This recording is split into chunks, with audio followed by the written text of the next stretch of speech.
Previously on Ace Attorney.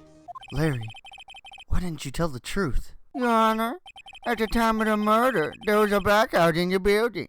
Or is your client really guilty? Now how is this supposed to be a clock?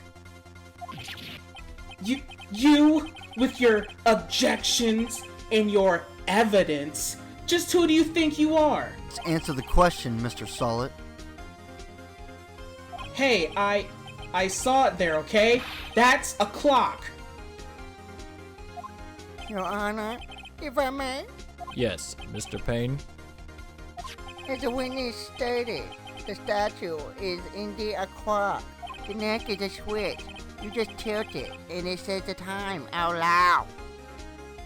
As it doesn't look like a clock, I submitted it as a statue. My apologies.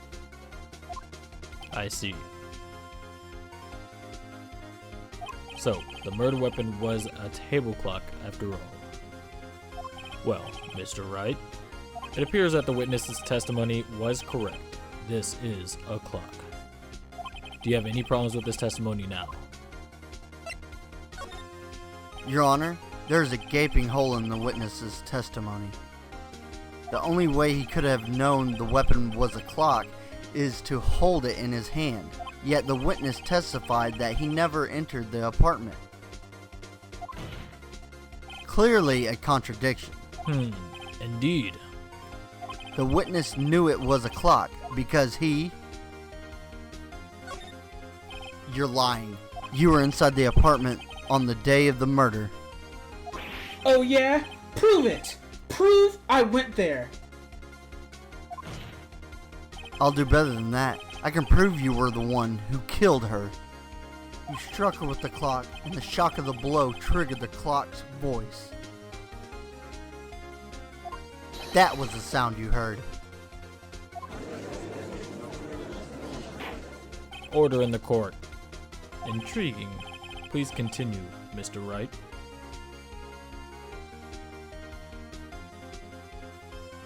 Yes, Your Honor. Mr. Sahwit, the sound must have left quite an impression on you. Understandable, since the murder weapon spoke just as you hit the victim. That voice was burned into your mind. That's why you were so certain about that time. What's the meaning of that?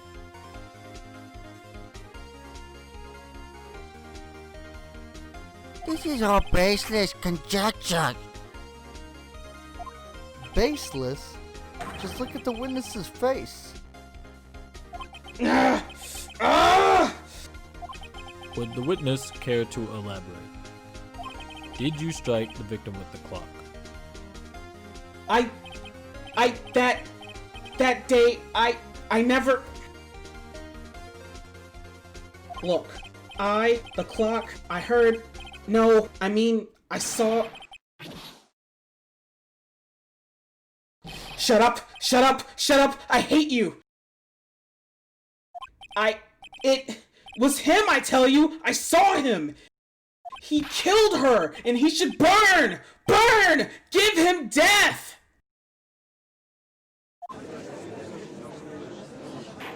Order. Order in the court, I say. Your Honor, a moment please. There isn't a shred of evidence supporting the defendant's claims. Mr. Wright, Your Honor, you claim the sound of the witness heard came from the clock. Do you have any evidence? the whole case is riding on this. I better think it through carefully. Your Honor, the sound Mr. Sahwit heard was definitely this clock, a fact which is clear if you simply...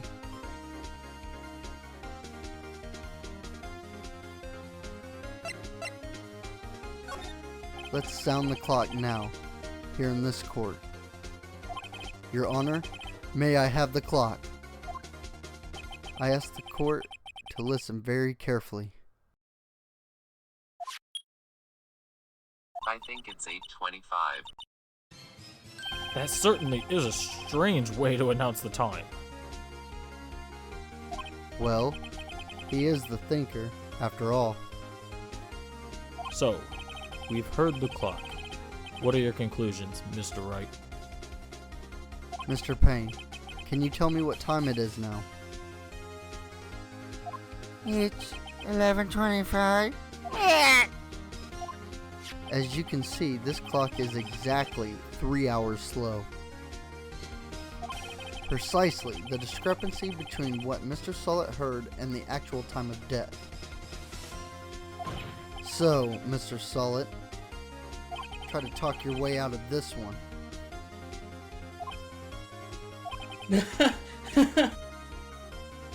You forgot one thing. Uh-oh. What's he talking about now? While it may seem like the clock is running 3 hours slow, it proves nothing.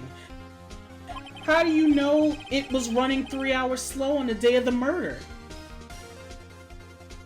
If you can't prove that, you don't have a case. He's right. How am I going to prove that? Damn it, I was so close. Mr. Wright, it seems you lack the critical evidence to support your claim. Yes, Your Honor? This means I cannot let you indict the witness. Unfortunately, this ends the cross-examination of Mr. Frank Sahwit. I come all the way down here to testify, and look what happens. You treat me like a criminal. A criminal!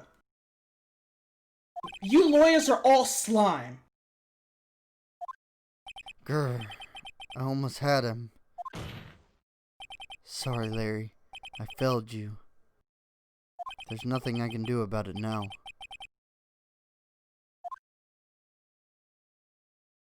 Not so fast, Mr. Sahwit.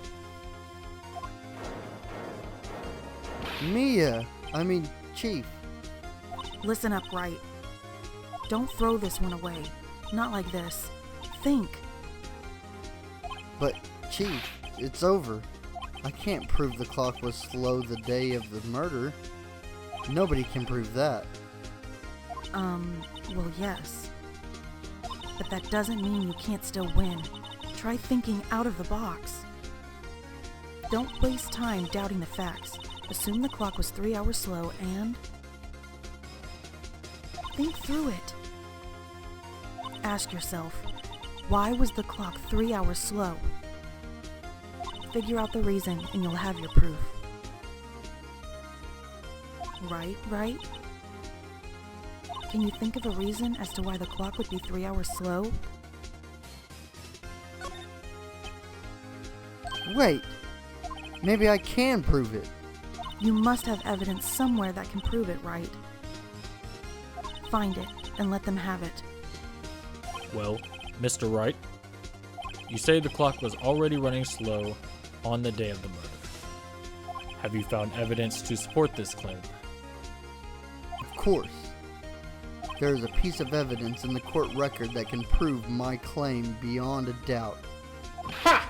Tough words. Let's see you pull this one off. Let's see this evidence that proves why the clock was running slow.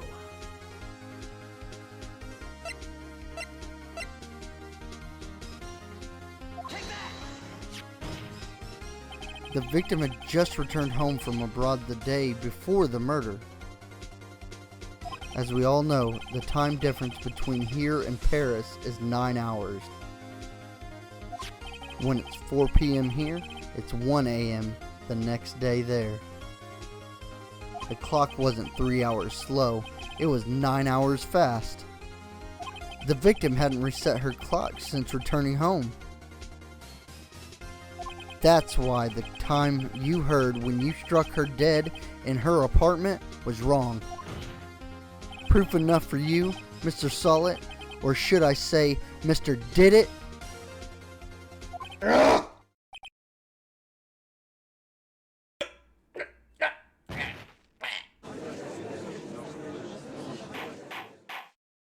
Oh, order, Order, I say.